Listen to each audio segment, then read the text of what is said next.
Hello guys, my self Anand Kumar और आज हम लेकर आ चुके हैं सैंपल पेपर से क्वेश्चन उठाकर जो ट्रिग्नोमेट्री चैप्टर से आया हुआ है सीबीएसई में। पहला जो क्वेश्चन है 10 अल्फा के वैल्यू 5/12 दिया हुआ है और सेक अल्फा के वैल्यू फाइंड हमको करना है। ये क्वेश्चन जो है 1 नंबर में आया हुआ था। दूसरा क्वेश्चन जो है एंगल ए दिया हुआ है 90 डिग्री और 10 b प्लस c/2 का वैल्यू फाइंड करना है।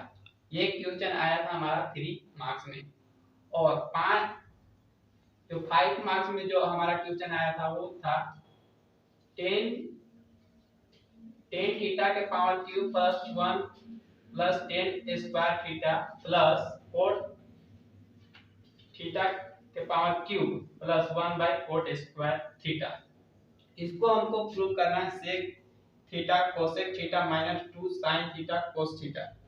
ये तीनों जो क्वेश्चन हो ये तीनों 2019 में आया हुआ क्वेश्चन है और ये 1 मार्क्स का क्वेश्चन है, ये 3 मार्क्स का क्वेश्चन है एंड ये 5 मार्क्स का क्वेश्चन है। तो सबसे पहले हम लोग देखेंगे 1 मार्क्स क्वेश्चन कैसे इसका सॉल्यूशन क्या होगा। तो हमारा यहाँ पे दिया हुआ है सॉल्यूशन 1 10 अल्फा इक्वल टू क्या दिया हुआ है 5/12। अब 10 अल्फा को हम लोग क्या लिखते हैं, 10 अल्फा को हम लोग लिखते हैं परपेंडिकुलर बाय बेस। तो हमारे यहाँ पे क्या मिल गया, p जो है वो 5 है 5x है एंड b जो है वो 12x है। तो हम यहाँ से पाइथागोरस थ्योरम से निकाल सकते हैं by Pythagoras theorem h square equal to perpendicular का स्क्वायर प्लस बेस का स्क्वायर, मतलब हाइपोटेनियस का स्क्वायर क्या होगा परपेंडिकुलर का स्क्वायर प्लस बेस का स्क्वायर। अब यहाँ पर हम h क्यों निकाल रहे हैं, क्योंकि हमको सेक अल्फा के वैल्यू फाइंड करना है और सेक अल्फा इक्वल टू क्या होता है, सेक अल्फा इक्वल टू क्या होता है, सेक जो है सबसे पहले हम लोग जानेंगे कि सेक जो है cos का इन्वर्स है। तो cos अल्फा को हम लोग क्या लिख सकते हैं, base by cos alpha can be written as base by hypotenuse. तो सेक अल्फा को हम लोग क्या लिख सकते हैं, हाइपोटेनियस बाय बेस। तो हमको यहाँ पे h लाना है और हमको h अननोन है, तो h का वैल्यू कैसे फाइंड करेंगे, h square equal to perpendicular क्या है यहाँ पे 5 का स्क्वायर प्लस 12 का स्क्वायर। अब h square equal to 25 plus 144। ये कितना हो गया 9 हो गया 6 हो गया 1 और इसको जब इधर अंडर रूट जाए तो 169। तो यहाँ पे 169 किसका अंडर रूट है, तो ये है 13 का अंडर रूट। तो हमारा h क्या आ गया 13। यहाँ पर सेक अल्फा का वैल्यू क्या होगा 13 बाई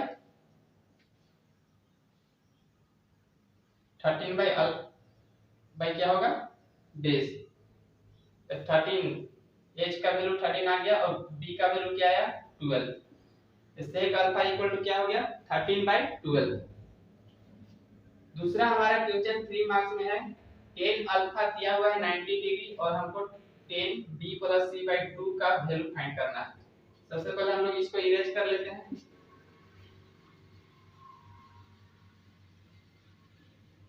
हमारा क्या दिया हुआ है 10 एंगल ए का वैल्यू 90 डिग्री दिया हुआ है और फाइंड क्या करना है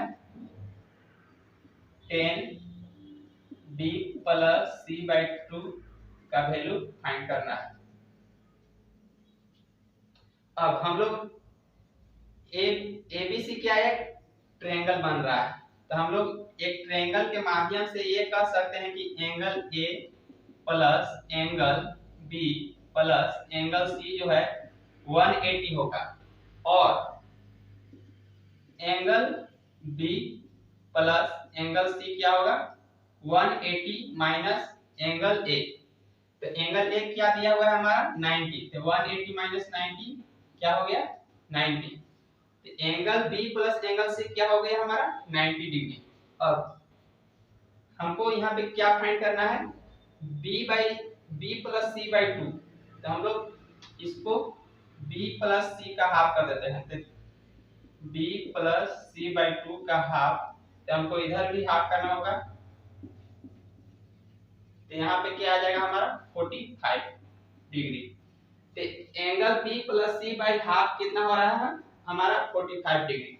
तो अब हम यहाँ से फाइंड कर सकते हैं कि angle b plus C by 2 को हम क्या ऐसे लिख सकते हैं angle tan 45 degree. tan b plus C by 2 को हम ऐसे लिख सकते हैं tan 45 डिग्री। और tan 45 डिग्री का वैल्यू क्या होता है tan 45 डिग्री का वैल्यू 1 होता है। तो हमारा क्या आया tan b अपॉन c का वैल्यू क्या आ जाएगा हमारा 1। ये क्वेश्चन इस तरह से हमको सॉल्व करके और tan मेन यहाँ पे है b प्लस सी का वैल्यू हम कैसे फाइंड आउट करते हैं। तो हमको एक एंगल a नोन है, इसके थ्रू हम एंगल b प्लस सी का वैल्यू फाइंड किए। और जब एंगल a का वैल्यू नोन था तो यहाँ 180 से माइनस करते थे, एंगल b प्लस सी हमारा 90 डिग्री निकल गया।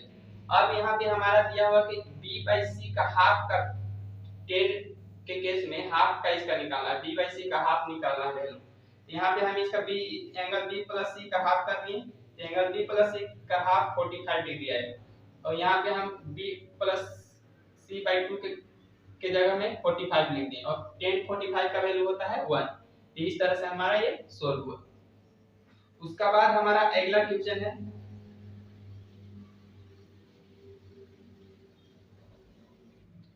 अब हमारा जो 5 नंबर में जो क्वेश्चन आया है वो है tan cube theta upon 1 plus tan square theta plus cot cube theta upon 1 plus cot square theta. इसको हमको प्रूव करना है sec theta into cos theta minus 2 sin theta cos theta. इस क्वेश्चन को हम दो तरह से अप्रोच कर सकते हैं, या तो आप LHS से अप्रोच करते हुए RHS को इक्वल करते हैं, या RHS से जब आप सोल्व करते हुए LHS का इक्वल करते हैं। दोनों मेथड वैलिड है और दोनों 100% करेक्ट है। यदि आप दोनों तरह से अप्रोच करते हैं, कुछ LHS से अप्रोच करते हैं कुछ RHS से अप्रोच करते हैं, तो वो भी 100% करेक्ट है। तो सबसे पहले हम लोग इस क्वेश्चन को सॉल्व करने के लिए LHS के थ्रू अप्रोच करेंगे। तो LHS में हमारा क्या दिया हुआ है tan cube theta upon 1 plus tan square theta plus cot cube theta upon 1 plus cot square theta. सबसे पहले हम लोग tan और cot को sin और cos के फॉर्म में चेंज करेंगे। sin और cos के फॉर्म में चेंज करेंगे तो क्या होगा tan क्यूब थीटा को क्या लिख सकते हैं sin cube theta upon cos cube theta by 1 plus tan square theta को क्या लिख सकते हैं sin square theta plus cos square theta. उसी तरह cot क्यूब थीटा को लिख सकते हैं cos cube theta upon sin cube theta. और 1 प्लस cot स्क्वायर थीटा को क्या लिख सकते हैं 1 plus cos square theta upon sin square theta. अब इसका हम यहाँ पे एलसीएम लेंगे, तो इसको जब फर्दर हम सॉल्यूशन करेंगे तो हमारा आएगा sin cube theta upon cos cube theta by cos square theta plus sin square theta upon cos square theta. ये हमारा आएगा। इसी तरह इसको जब सॉल्यूशन करेंगे तो आएगा sin cos cube theta upon sin cube theta. उसके बाद यहाँ एलसीएम sin स्क्वायर थीटा लिए तो sin square theta plus cos square theta upon sin square theta. अब यहाँ पे देखेंगे तो हमारा cos स्क्वायर थीटा और cos क्यूब थीटा में क्या हो रहा है कट रहा है। तो यहाँ से क्यूब कट जाएगा। यहाँ से साइन स्क्वायर थीटा और साइन क्यूब थीटा में यहाँ से क्यूब साइन क्यूब यहाँ से क्यूब कट जाएगा। उसी तरह हमारा इसका साइन स्क्वायर थीटा पर कोस स्क्वायर थीटा के भी एक ट्रिग्नोमेट्रिक आइडेंटिटी है जिसके थ्रू इसका वैल्यू 1 होता है। और यहाँ भी cos square theta plus sin square theta, तो यहाँ भी वैल्यू क्या हो जाएगा 1 होगा। तो जब हम इसको और सिंपलीफाई करेंगे क्या होगा, sin cube theta into upon cos theta, इसका वैल्यू क्या हो जाएगा cos square theta plus sin square theta का 1। उसी तरह यहाँ पे cos cube theta upon sin theta और इसका वैल्यू क्या होगा sin square theta plus cos square theta का 1। ध्यान, इसको जब सिंपलीफाई किए थे यहाँ तक हमारा आया, उसका बाद और फर्दर सिंपलीफाई करेंगे क्या होगा, यहाँ पे एलसीएम लेंगे cos थीटा sin थीटा का, तो हमारा क्या होगा sin के पावर 4 थीटा प्लस cos के पावर 4 थीटा। अब इसको हम फर्दर और क्लासिफाई कर सकते हैं।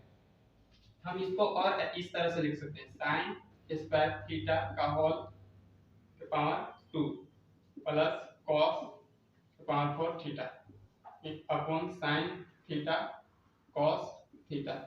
अब साइन स्क्वायर थीटा को हम क्या लिख सकते हैं, यहाँ पे जो है sine square theta plus cos square theta equal to 1 हो रहा है, तो हम साइन स्क्वायर थीटा के जगह में क्या ऐसे लिख सकते हैं sine square theta equal to 1 minus cos square theta, क्योंकि यहाँ पे sine square theta plus cos square theta का वैल्यू 1 होता है, तो साइन स्क्वायर थीटा का भी वैल्यू कुछ होगा, क्या वैल्यू होगा 1 माइनस cos स्क्वायर थीटा। तो यहाँ पे हम क्या लिखेंगे साइन स्क्वायर थीटा के जगह में 1 माइनस cos स्क्वायर थीटा, इसका क्या है होल स्क्वायर प्लस cos के power 4 theta upon sine theta cos theta. अब हमारा यहां तक आया, इसको अब हम और फर्दर क्लासिफाई करेंगे। इससे पहले हम इसको इरेज कर लेते हैं ऊपर में।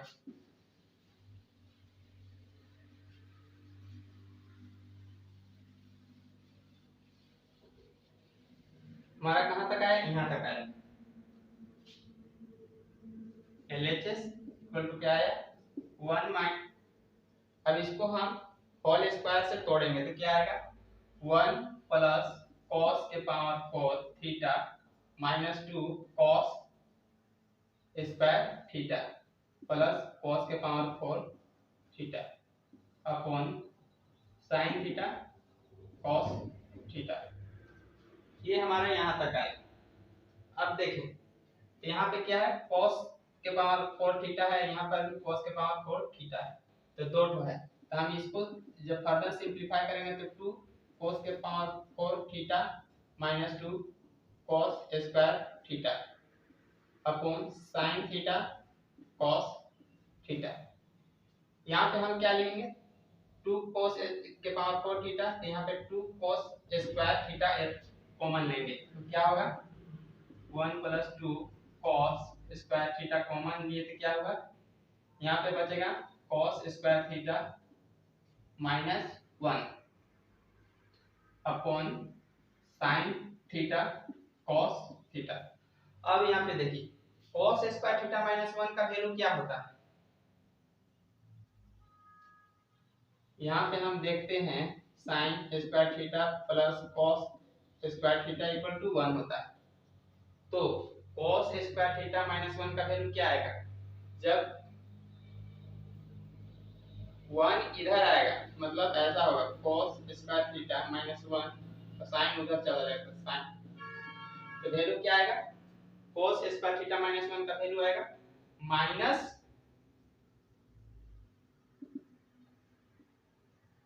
1 प्लस 2 cos स्क्वायर थीटा, अब वैल्यू क्या आएगा minus sin square theta upon sin theta cos theta. अब इसको हम फर्दर मल्टीप्लाई करेंगे तो क्या आ जाएगा हमारा 1 plus minus 2 sign square theta into cos square theta upon sine theta cos theta. अब हमारा ये यहाँ तक आया। अब हम इस क्वेश्चन को आरएचएस के थ्रू अप्रोच करेंगे। तो हमारा क्या आया,